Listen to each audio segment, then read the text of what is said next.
Hello, I'm Rebecca and welcome to this festive episode on my YouTube channel. Today I'm really excited to share some Christmas decoration projects that I have planned to make in the coming weeks over this festive period. They're a combination of knitting, I've got a bit of crochet, I've even got some sewing, I've got cross-stitch projects to share and some other wee simple Christmas pieces which are just lovely handmade additions to your home at this time of year. I think we'll just get right into it. We'll start with the knitting. The first being Christmas socks. Now last year I shared extensively in my podcast, so for more details I would recommend checking those out. It would have been probably episode 2 or 3. So they're probably like November, December last year. And I made a pair of Christmas pudding socks by Charlotte Stone of Stone Knits.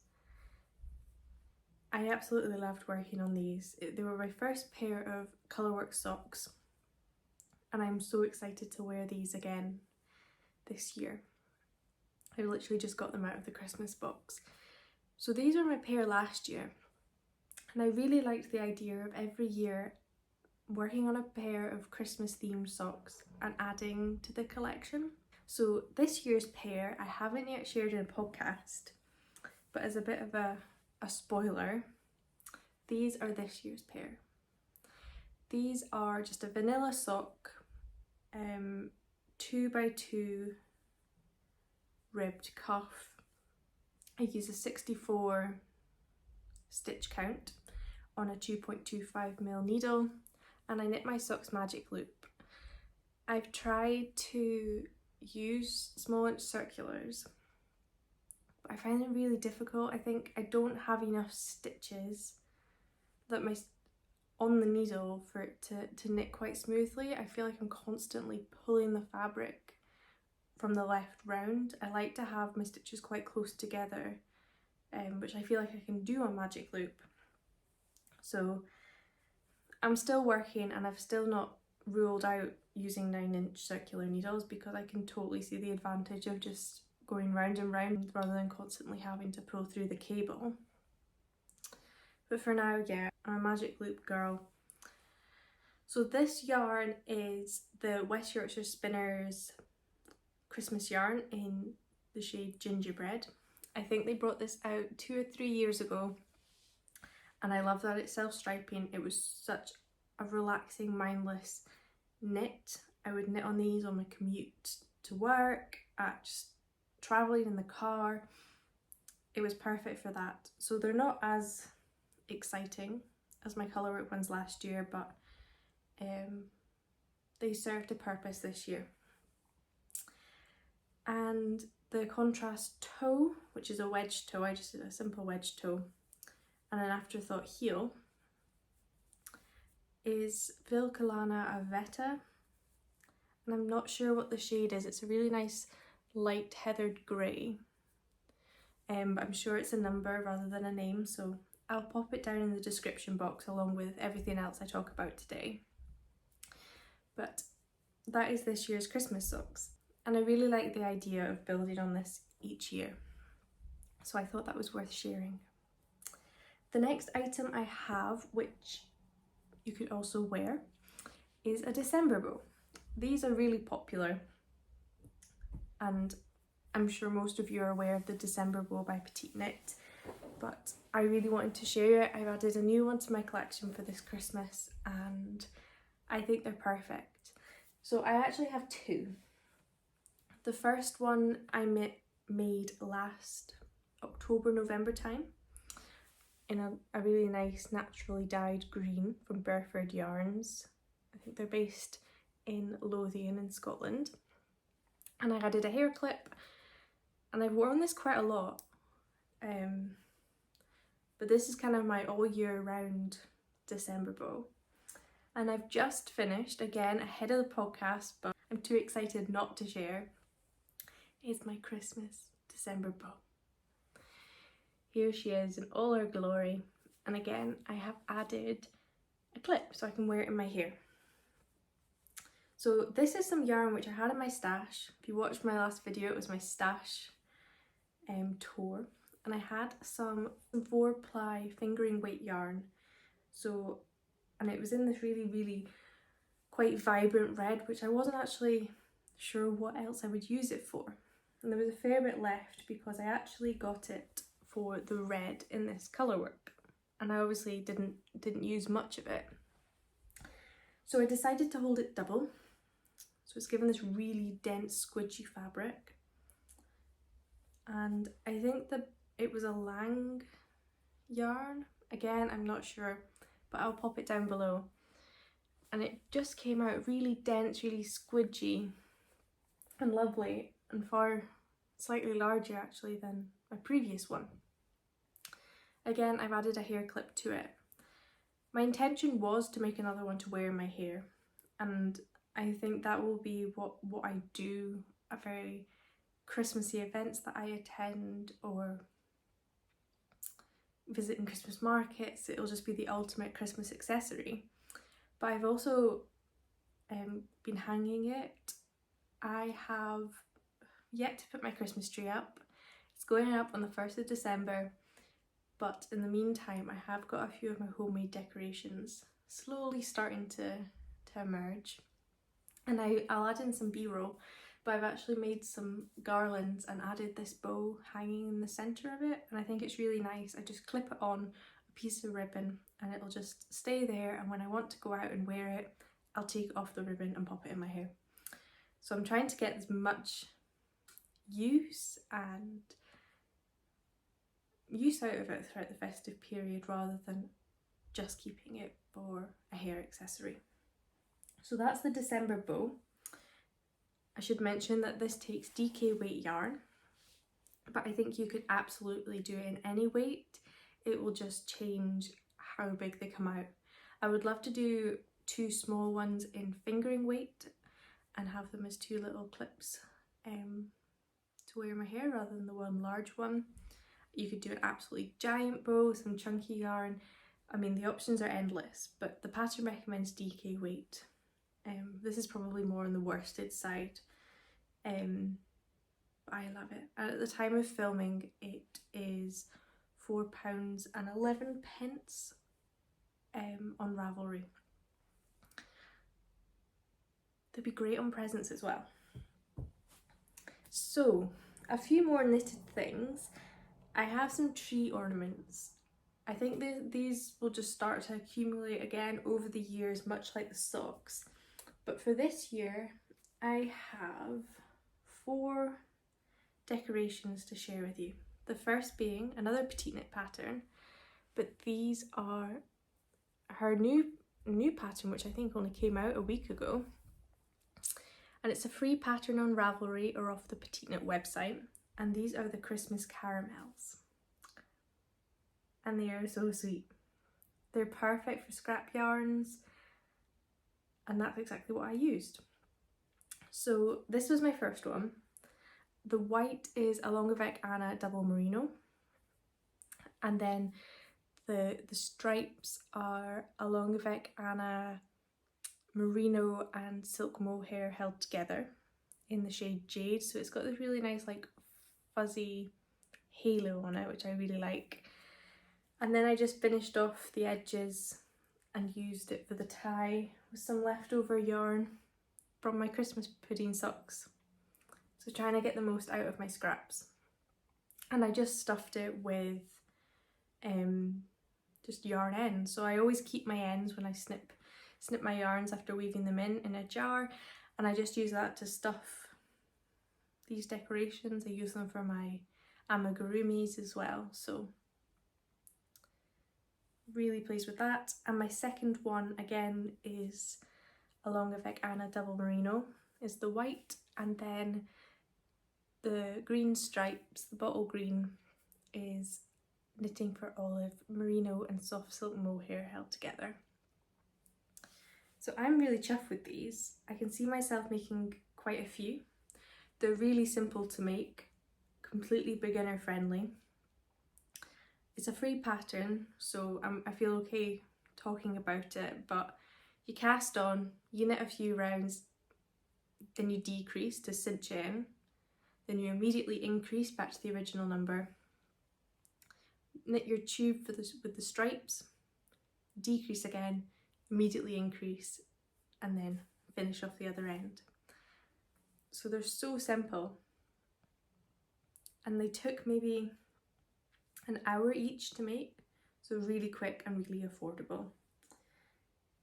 My next ornament is actually a free pattern again, and it's a robin, and this is a pattern by Garland. She's got some amazing animal, really sweet animal, knitted animals patterns. Some of them are free, some of them are paid for, but this was a free one, and this is the robin. I have to say it's quite a questionable looking robin. The head's a bit small, but anyway, he's unique is what I'm going with.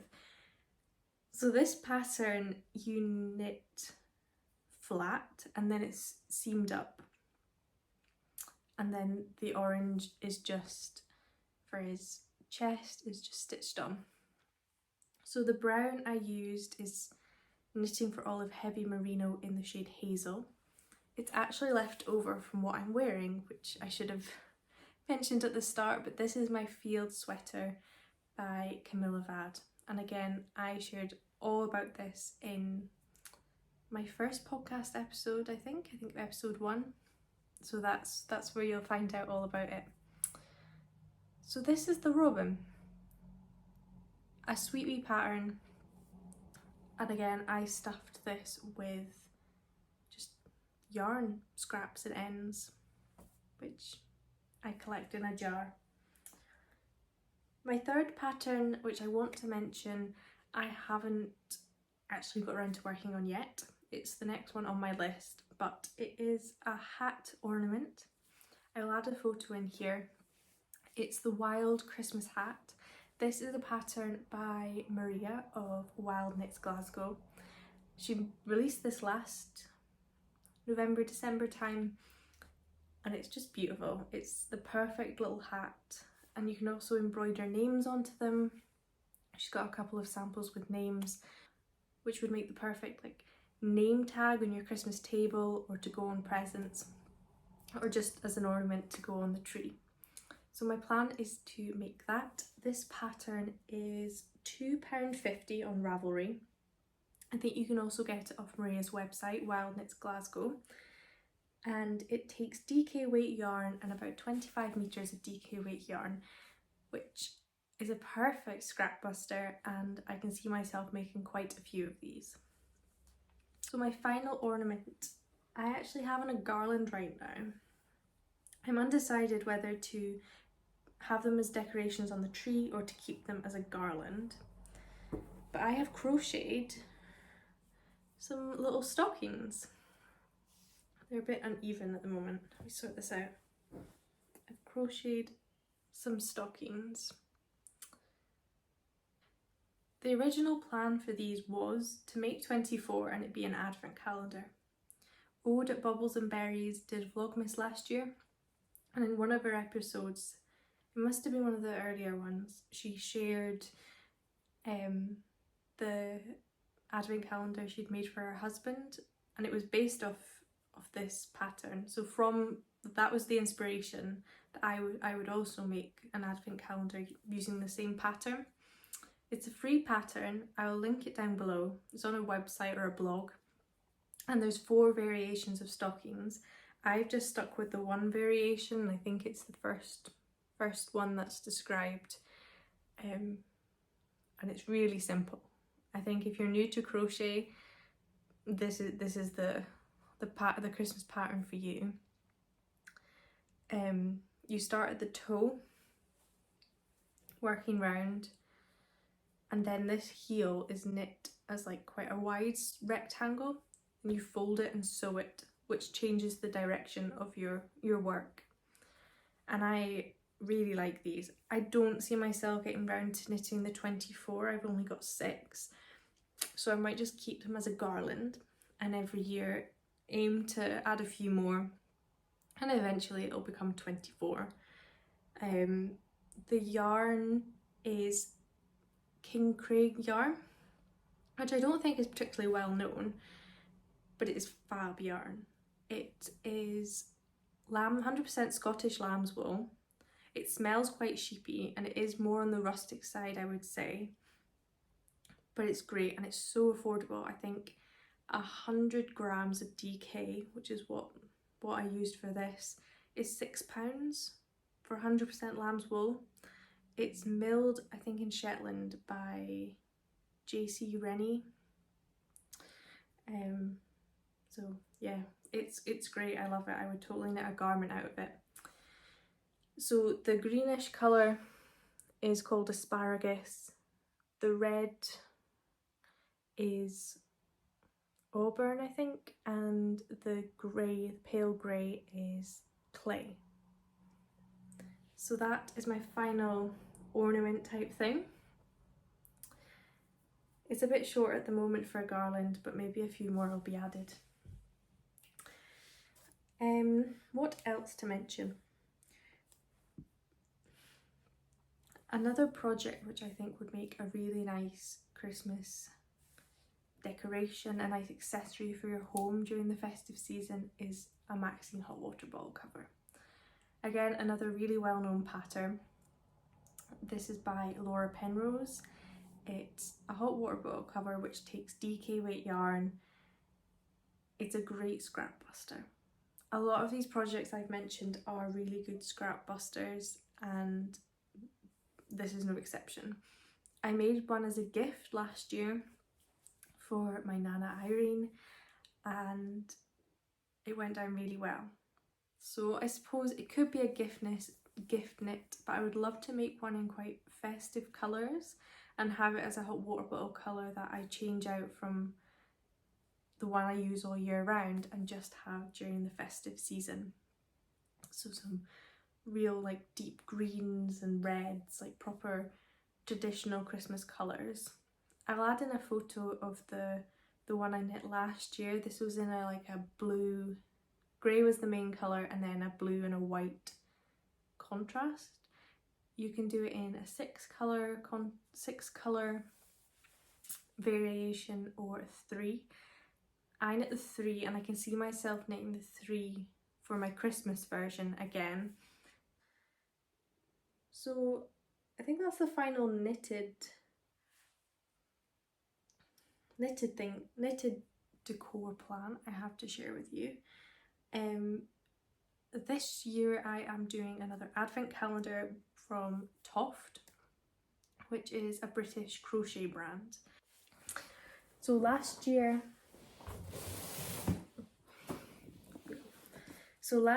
I did their advent calendar. It's a mystery crochet along where every day you get something in your advent calendar, be it wool or an accessory or stitch marker, something you'll need for that day's piece of the pattern. And each day you receive an email with instructions with another chunk of instructions to work on. So you don't know what it is, and that's what I like about it, is the mystery. And last year, it has you guessing the whole way through the month, but last year we did 3 mini dolls and it was based on the Nutcracker. So we have the Sugar Plum Fairy. Is it the Rat King or the Mouse King? Maybe it's the mouse, I'm not sure. And then the Nutcracker himself. And they are so cute, and I love that I can get these out each year and it's slowly adding to my Christmas decoration collection. I'm trying not to just buy things and consume more stuff each year, just taking things a bit slower and slowly adding to my Christmas decor collection over years, and handmade things which I know will last a very, very long time. So that's why I like doing the Toft Advent. So I am doing it again this year. I don't know what it is. All I know is you get a schematic. I'll add a photo. And this year it's quite like woodland themed, and there was a key, like a big brass key in the photography for this. I'm not sure. And it's based on, the only other thing I know is that it's based on Toft's mini doll form. But I received it in the post last week, and this is how the boxes come. So I'm super excited to get stuck into this. I did open it and I did have a bit of a peek, but I've left it in the box to try and restrain myself from not just diving into it. And I thought I would just share the box rather than the calendar itself, because I know that a lot of people that do these advent calendars only take it out of the box on the 1st of December, and I would hate to have spoiled it for anyone watching who's leaving it for the 1st of December. So that's my advent calendar for this year, and by the 24th I will have another piece of Christmas decor for to go in my home. A couple of last things before I wrap up this video, but a cross stitch. Now, I wouldn't consider myself a cross stitcher. This is probably the only cross stitch I've actually ever done, but a few years ago I received as a gift this cross stitch pattern, and it's by Historical Samplers. Again, I'll pop the link to it down below. But it's these Christmas sausage dogs with some antlers and little Christmas jumpers, and then a Christmas pudding. The design is to have 6 dogs, so there'll be one pair above and then one below. I must have had this for about 3 or 4 years, and each Christmas I'll get it out and do a tiny bit of work on it. It's something which is quite relaxing to do. I will never replace my knitting or cross stitch, but sometimes if you want a bit of a break, a bit of a change to shake things up, it has been nice. And it being festive, it just makes you feel Christmassy, which is really nice. So I think eventually, I don't know how many years it'll take, but eventually this will be done. Eventually it'll go in a frame, and eventually it'll come out every year and go on our wall. But if there's any cross stitchers out there who also like sausage dogs and Christmas cross stitches, then I thought it would be nice to share. You can get this pattern as just a PDF. I think it's £7 for the PDF, or £25 for the kit where you get the Ada and all the threads. Yeah, it's sweet. And it's what I'll be working on over the festive period.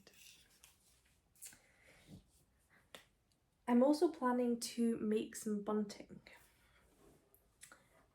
Maybe about 2 years ago, I made myself like a little cord, shorts and like little top out of red gingham.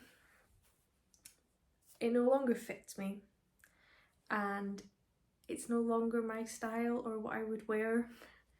So I decided to cut up the fabric to use and make some festive bunting. So it's this lovely red gingham. You can even see the seams in some of the triangles. But my plan is to pair these up, sew them together, turn them inside out, and then use some bias binding just as the cord or the string that will keep them all together. And I'm planning to spell out fa la la la, or fa la la la, I'm not sure how many las I'll get on the end of it, but I'm going to applique on each letter to each flag, and then it'll be a nice little bit of bunting. I'm hoping to get this done for this year. It'd be really nice. We've got a big white blank wall which we're yet to get artwork for, so this would fill that space really nicely, and it's not too in your face Christmassy. It's very subtle Christmas. So that's my sewing plan, and I'm also planning to make some gift bags as well. I have some Christmassy fat quarters, which I'm not sure, I mean, I'll never make a quilt out of them, so I thought they'd be perfect to make some gift bags. I had a few rolls of wrapping paper which were from years past, and I'm about to come to the end of that. So rather than just buying more wrapping paper, I've made the conscious decision to maybe make more sewn gift bags to give my gifts in. I just think it's more sustainable, more environmentally friendly, and I think it's almost like a wee token gift in itself. So that's the plan with these. And I also thought, while I'm mentioning these, a few years ago, so these are maybe like 2 or 3 years old and they are starting to show their age, but I made gift tags out of salt dough. So it's just flour, gosh, what is it? Is it flour, water and salt? And then I put in a bit of white paint and cut out wee circles and stamped in the letters to spell each person's name. And I added these onto all my gifts. And each year I gather them back up, and the ones that they don't want to keep or put on their tree, I gather the leftovers and I use them year after year as name tags for the gifts, rather than using paper tags, which will just end up in the bin. So that's my plan, my last sewing plan. And the final thing I wanted to mention is completely non-knitting or sewing related, but I've recently finished a garland, and it's made of stars. I made some stars. I had some cookie cutters in 2 different sizes, and I made wee white stars. These were made from just white air dry clay, which I got at Hobbycraft, which is a big box craft store here in the UK. So, as simple as it sounds, cut out the stars in the fabric, cut out the stars from the clay, left them to dry, painted them white. I know the clay was already white, but it was kind of an off-white. So I went over with some white acrylic paint, and then I just finished them off with some Mod Podge, which I'd never used before, but it's given them a really nice glossy finish, almost like they've been glazed. This is the gloss Mod Podge. It's a water-based glue, sealer and finish. And you just paint this on. It feels a bit like PVA glue. So you just paint it on. I mean, it's taken a while to dry. Even these are maybe like, I maybe did these like just over a week ago. They're still a bit tacky. Apparently it takes 4 weeks for it to be completely cured, but yeah, so I will add in some B-roll. You'll see my December bow in this, but I just thread them through some string, and I've just hung them up in front of my window, and I think it's really simple, really effective, really cost effective. I wanted to buy a garland and I went to a few big stores and they weren't cheap, they were really quite expensive, and I wasn't prepared to spend that amount of money on something which I didn't actually think a lot of them were amazing quality. I mean, I'm not saying these are amazing quality, but they were so much, I actually got enjoyment out of doing it. It would be a great thing if you had kids, or if you were going to have some friends round and do a bit of a crafternoon. It would be a great thing to do. And then alongside it, I dried some oranges. I made another garland. Again, another really simple, really cost-effective Christmas decoration. And I'm going to make many more of these. These were actually from last year, and I kept them in like an airtight container, and they've browned a little since last year, but they're still fine. They still smell amazing. And another homemade Christmas piece. So that is all 12 of my handmade Christmas decoration plans for this year. I still have a few to work on, and I'm looking forward to just slowly working on these wee projects throughout the rest of November and December. I'd love to know if you guys have any other suggestions or any other staple Christmas items which you've made in the past that you get out every year and it just brings you so much joy. I would love to know. I would love more inspiration. There's never enough Christmas decorations in my house, so yes, you're very likely to inspire me with those. I will be back very soon with another podcast episode in the next week or two, where you'll see the socks in the December bow once again, but I've got a few more finished items to talk about there. I'm also planning through December to do a bit of a Q&A, maybe a vlog combined with a Q&A, and I would love it if you had any questions for me, or about knitting, or about Christmas knitting, or Christmas, anything at all.